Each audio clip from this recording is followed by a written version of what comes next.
새벽기도에 나오신 성도님들을 주님의 이름으로 환영합니다. 우리 다 함께 3월 암송구절 하겠습니다. 그런즉 너희는 먼저 그의 나라와 그의 의를 구하라. 그리하면 이 모든 것을 너희에게 더하시리라. 마태복음 6장 33절 말씀. 아멘. 샘물의 기도를 드리겠습니다. 마음모아 샘물의 기도를 하나님께 드립니다. 먼저 우리 믿음을 고백합니다. 태초에 하나님이 천지를 창조하시니라. 아멘. 천지를 창조하신 하나님, 놀라우신 하나님께서 우리의 아버지가 되어주시니 감사합니다. 이 세상을 살아가는 날 동안에 우리에게 가장 좋은 것 공급해 주시는 아버지를 신뢰하며 믿음 안에서 평안을 누리게 하옵소서. 교회와 예배를 위해 기도합니다. 내가 나의 목소리로 여호와께 부르짖으니 그의 성산에서 응답하시는도다. 아멘. 거룩한 산에서 우리를 기다리시는 하나님, 교회로 모여 예배하는 성도들이 하나님의 산에 오르는 기쁨을 누리게 하시고 우리 교회가 풍성한 영의 양식과 사랑의 교제와 은혜의 샘이 흐르는 넉넉한 교회 되게 하옵소서. 작은 목자 훈련과 사남사밤을 통하여 주실 은혜를 기대하며 하나님을 더욱 깊이 알아가기를 사모하는 교회 되게 하옵소서. 목장과 성도들을 위해 기도합니다. 더러는 좋은 땅에 떨어짐에 나서 100배의 결실을 하였느니라. 아멘. 말씀이 선포될 때 듣고 지키어 인내로 결실하는 목장 되게 하옵소서. 믿음이 흔들릴 때 서로 잡아주는 목장, 말씀대로 살기 위해 발버둥 치는 목장 되게 하시고 세상의 염려보다 아버지의 손의 능력을, 재물의 유혹보다 아버지의 집의 풍성함을 사모하는 목장 되게 하옵소서. 하나님께서 저희의 사정을 가장 깊이 아시는 줄 믿습니다. 오늘도 성도들의 간절한 필요들을 채워 주옵소서. 다음 세대와 청년을 위해 기도합니다. 무릇 의인들의 길은 여호와께서 인정하시나 악인들의 길은 망하리로다. 아멘. 말씀대로 사는 것이 어리석다 여김받는 시대를 살아가는 우리 자녀들을 불쌍히 여겨 주옵소서. 삶에서 가장 순수한 시절을 하나님의 말씀에 붙들어 매는 복을 받아 하나님께 인정받은 다음 세대가 되게 하옵소서. 더 넓은 세상으로 발을 내딛는 청년들의 마음을 붙드사 오직 하나님의 말씀에 따라 선악을 분별하여 복받는 길로만 걸어가는 청년 되게 하옵소서. 나라와 선교를 위해 기도합니다. 이는 내 생각이 너희의 생각과 다르며 내 길은 너희의 길과 다름이니라. 아멘. 역사의 주인이신 하나님, 저희가 헤아릴 수 없는 지혜로 온 세계를 친히 다스리시는 하나님을 찬양합니다. 선량한 시민들의 삶이 보호받으며 성실한 수고가 보상받는 평안한 우리나라 되게 하옵소서. 세계 곳곳에서 주님의 복음 전하는 선교사들이 말씀의 능력을 경험하게 하시며 선교사들로 말미암아 그 땅이 복을 받게 하옵소서. 오늘도 우리 기도에 귀 기울여 주시는 좋으신 하나님을 찬양합니다. 예수님의 이름으로 기도합니다. 아멘. 이 새벽에 우리에게 주신 하나님 말씀은 누가복음 13장 1절부터 17절까지 말씀입니다. 한 절씩 교독하겠습니다. 그때에 마침 두어 사람이 와서 빌라도가 어떤 갈릴리 사람들의 피를 그들의 제물에 섞은 일로 예수께 아뢰니 대답하여 이르시되 너희는 이 갈릴리 사람들이 이같이 해받음으로 다른 모든 갈릴리 사람보다 죄가 더 있는 줄 아느냐. 너희에게 이르노니 아니라 너희도 만일 회개하지 아니하면 다 이와 같이 망하리라. 또 실로암에서 망대가 무너져 치어 죽은 18사람이 예루살렘에 거한 다른 모든 사람보다 죄가 더 있는 줄 아느냐. 너희에게 이르노니 아니라 너희도 만일 회개하지 아니하면 다 이와 같이 망하리라. 이에 비유로 말씀하시되 한 사람이 포도원에 무화과나무를 심은 것이 있더니 와서 그 열매를 구하였으나 얻지 못한지라. 포도원 지기에게 이르되 내가 3년을 와서 이 무화과나무에서 열매를 구하되 얻지 못하니 찍어버리라. 어찌 땅만 버리게 하겠느냐. 대답하여 이르되 주인이여 금년에도 그대로 두소서. 내가 두릅하고 거름을 주리니 이후에 만일 열매가 열면 좋거니와 그렇지 않으면 찍어버리소서 하였다 하시니라.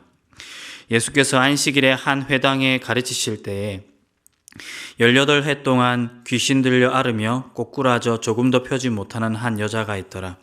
예수께서 보시고 불러 이르시되 여자여 내가 내 병에서 놓였다 하시고 안수하시니 여자가 곧 펴고 하나님께 영광을 돌리는지라.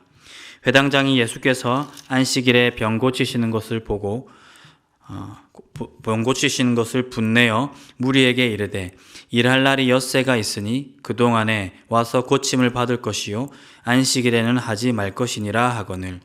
주께서 대답하여 이르시되 외식하는 자들아 너희가 각각 안식일에 자기의 소나 나귀를 외양간에서 풀어내어 이끌고 가서 물을 먹이지 아니하느냐. 그러면 18해 동안 사탄에게 매임받은 이 아브라함의 딸을 안식일에 이 매임에서 푸는 것이 합당하지 아니하냐. 예수께서 이 말씀을 하심에 모든 반대하는 자들은 부끄러워하고 온 무리는 그가 하시는 모든 영광스러운 일을 기뻐하니라. 아멘. 오늘 제가 읽은 말씀으로 참된 회개라는 제목으로 하나님 말씀 전하겠습니다. 사랑하는 성도 여러분, 회개란 무엇입니까? 교회 안에서 많이 들었던 말이죠. 이 회개라는 단어는 우리에게 너무 익숙한 주제입니다. 많이 듣고 우리에게 익숙하지만 정작 회개란 뭐냐라고 물어보면 그것에 대해서 잘 알지 못하여 모호한 대답만 나오는 것을 볼 수 있습니다. 정의하기가 쉽지 않습니다. 여러분, 오늘 본문 말씀을 통해서 회개의 본질이 무엇인지에 대해서 배우기를 간절히 소망합니다. 첫 번째, 회개란 무엇입니까? 회개의 본질은 다름 아닌 나를 돌아보는 것입니다. 여러분, 우리는 자꾸 누군가의 죄에 관심을 가집니다. 죄가 나와는 상관이 없고 이 주제가 내게서 멀리 있다고 스스로 여기는 것이죠.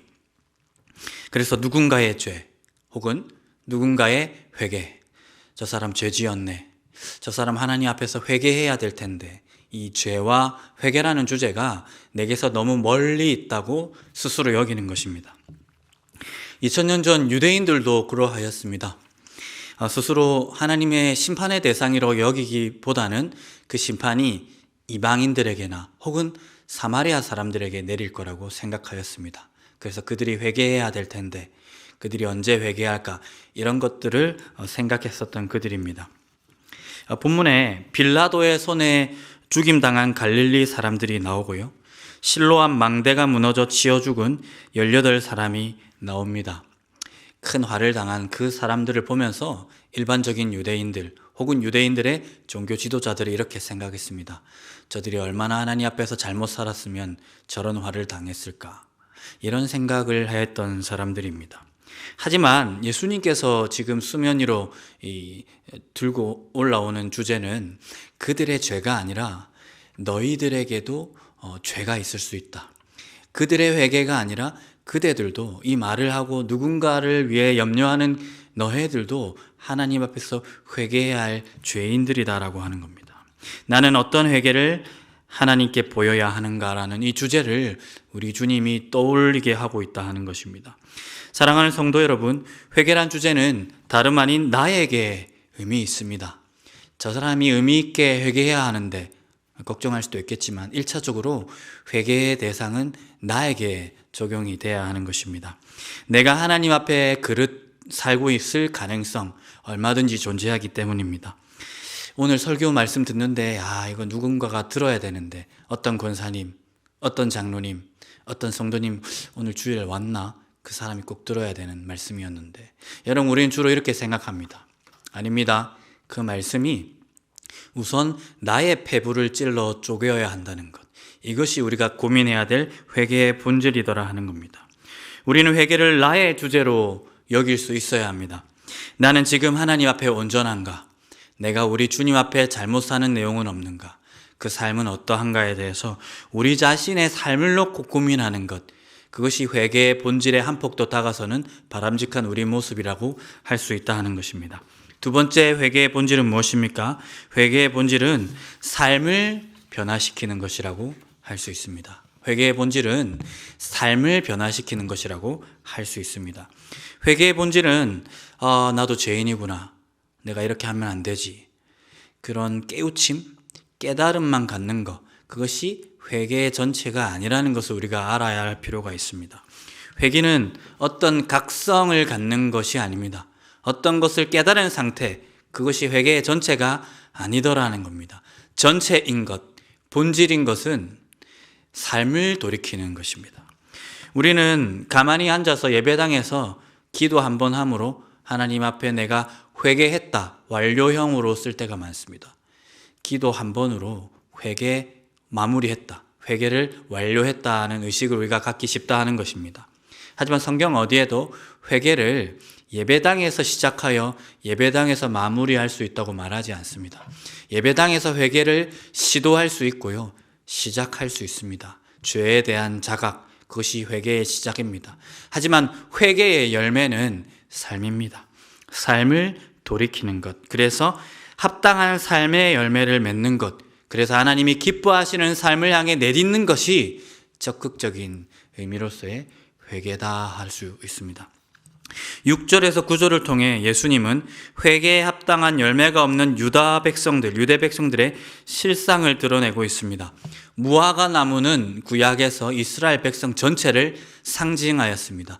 무화과와 포도나무는 이스라엘 백성 전체를 상징하였습니다. 구약 성경에서 발견할 수 있는 상징입니다. 이 무화과 나무가 열매를 맺어야 되는데 때가 되었는데도 열매를 맺지 못하고 있더라는 거예요. 비유 속의 주인은 당장 찍어버리려고 하지만 그 포도원지기가 이 무화과 나무에 대하여서 긍휼을 선사하고 시간을 달라고 합니다. 그 유예된 시간 동안 열매를 보이지 않으면 주인이 찍어버리겠다 하는 것이죠. 불쏘시개로 쓰일 것입니다. 3절과 9절의 내용은 같은 울림을 그래서 주고 있다 할 수 있습니다. 너희도 만일 회개하지 아니하면 다 이와 같이 망하리라. 9절, 그렇지 않으면 찍어 버리소서. 너희도 만일 회개하지 아니하면 3절의 표현이고 9절에 그렇지 않으면 역시 회개의 열매, 합당한 삶의 열매를 뜻합니다. 여기서의 회개의 열매란 예배당에서 내가 잘못하고 있구나, 이렇게 살면 안 되지, 다짐하는 것을 포함하여 궁극적으로는 우리가 이 예배당 문턱을 떠나서 가정과 또 직장과 학교에서 그릇된 삶을 그치고, 의지적으로 그치고 적극적으로 하나님이 기뻐하시는 삶을 살아가는 것, 그래서 그 새로운 습관을 덧입는 것까지를 우리는 회개로 보아야 할 것입니다. 그것이 바로 우리가 맺어야 할 회개의 궁극적인 열매, 삶의 열매라고 할 수 있습니다. 여러분, 회개하고 계십니까? 회개를 시도하는 것을 넘어 정말 그 회개에 합당한 삶의 열매를 우리 모두 맺어가고 있느냐 하는 것입니다. 목사님, 저 회개기도 했어요. 목사님, 저 회개했어요. 이러한 우리 안에 익숙한 관용구 말고 성경에 근거한 회개의 본질, 삶으로 광포와 그 해악의 손을 떨쳐버리고 하나님의 의로운 삶을 살아가고 있는가, 진정한 적극적인 회개, 본질적인 회개의 열매를 우리가 맺어가고 있는가에 대해서 이 새벽에 한번 우리 삶을 되돌아봤으면 좋겠습니다. 마지막으로 회개의 본질은 무엇입니까? 회개의 본질은 사랑을 하는 것입니다. 사랑하는 성도 여러분, 회개에 합당한 삶, 그 삶의 열매를 우리가 맺어야 합니다. 근데 누군가 물어봅니다.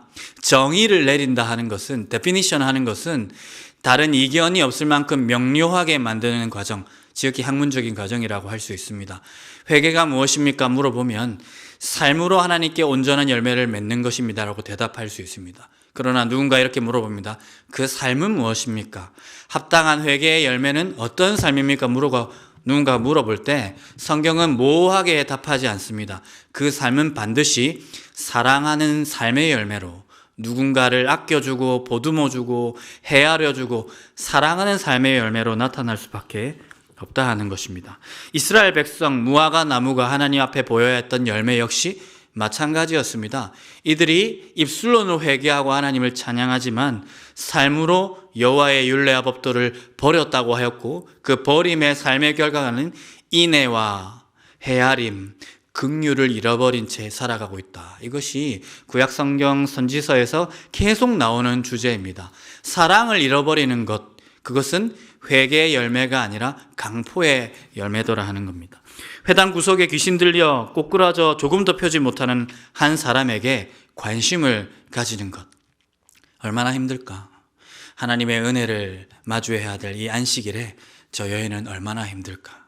오늘 본문은 아니지만 회당 구석에서 손 마른 사람, 그래서 계속해서 노동하고 있는 사람, 노역인 사람, 고통으로 신음하고 있는 저 사람에 대하여서 하나님의 은혜를 흘려보내기 위해서 우리가 어떻게 도울 수 있을까?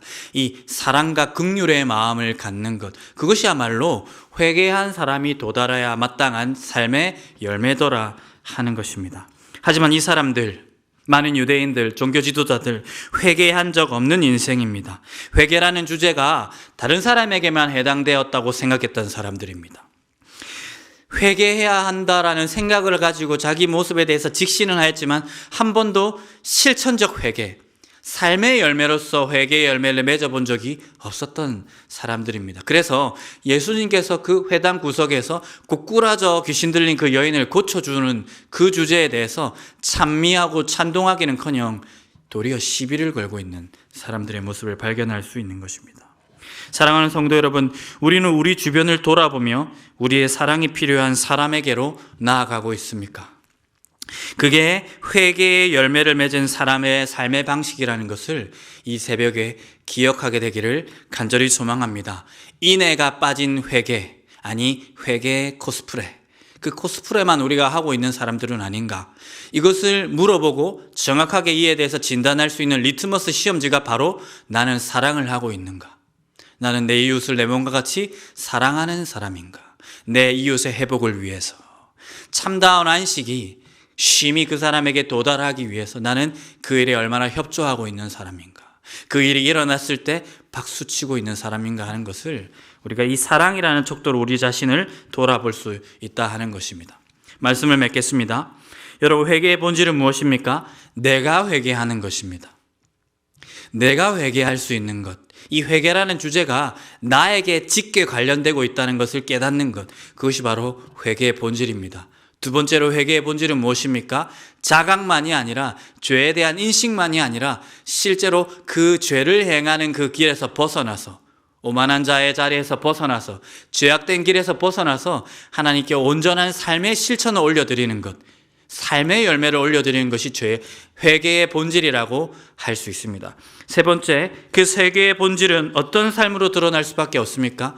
내 형제를 내 몸과 같이 사랑하는 삶으로 드러날 수밖에 없습니다. 이 세 가지 회개의 본질을 가지고 우리의 생각과 우리의 말과 우리의 의향과 우리의 삶의 실천을 되돌아볼 수 있는 이 새벽 시간 되기를 간절히 소망합니다.